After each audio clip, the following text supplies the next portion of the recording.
Blue sky and sunshine hanging right over 7th and Rangeline in Joplin, but we took the tower camera, faced it off to the west, and you can tell there's a whole lot more action yet to come. Before we get there, let's take a look at our current conditions here in Joplin. 79 degrees has been very, very comfortable. Humidity, well, like I said, we know it's coming with it up to 72% here as we stand at the noon hour. And that is because it's that funnel of Gulf moisture. And I tell you what, it's taken off here in the past couple of days. Bless you, Tanya. Now working its way all the way up to the Canadian border. And most of our activity here in the Midwest kind of jockeying between the western boundary and the eastern portion of that chimney, if you will. And while it's collapsed down on us a little bit, it certainly has been a slow mover.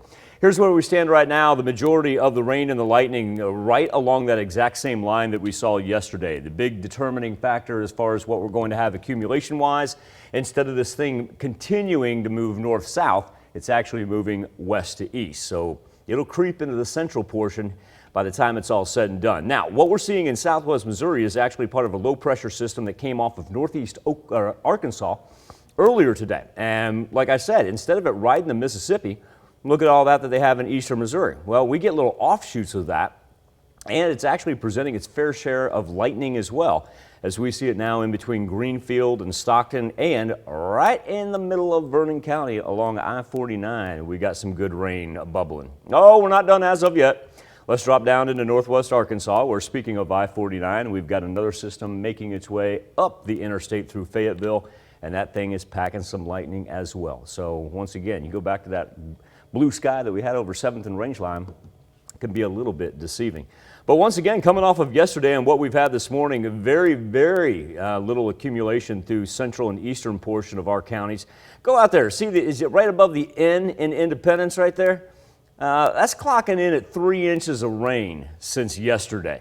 And they're not done out there in the western part. So like I said, you live on that Labette County, Montgomery County, Wilson County line, yeah, it's just going to keep on coming down. But even where it is raining, we haven't seen a wide drop in temperatures. You really got to push off just to about Greenwood County in our far northwestern section of the 4 states to see any type of cool down there on the color contour, really ranging from about 75 up to 83.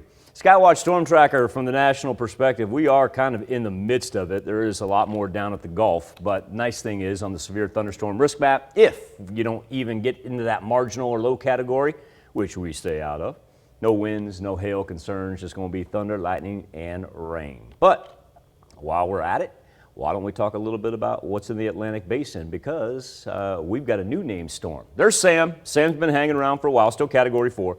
Storm swells, but the wind is not going to be an issue. It's just the swelling of the ocean there in Puerto Rico, Hispaniola, even Cuba is going to see some, but there's your wind radius. It really doesn't affect it that much. And then they'll actually have some pretty good swells on the east coast of the contiguous 48 over the weekend, but it shouldn't pose any problem. Now, you go, wait, where did T go?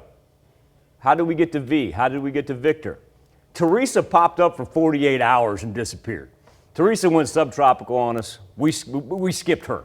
She was there for, like I said, 2 days, and then she evaporated. So now we're on to Victor, and our goal for Victor, while now a tropical storm, is hopefully just spinning out there in the middle of the Atlantic and not posing any threat. Here's our weather trend for today. The important part is, where's the rain going to stop? Well, here's the thing. It's going to last us into the evening, very scattered right there.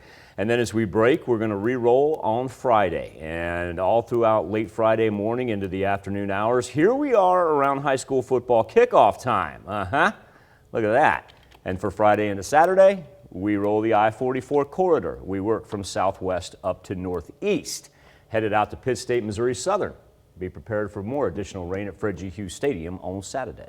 All right, we're looking for day-wide rain on Saturday, or pretty much.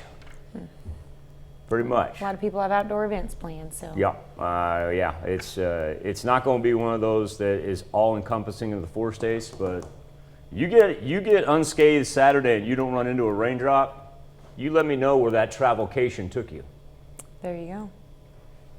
Okay, thanks, Michael.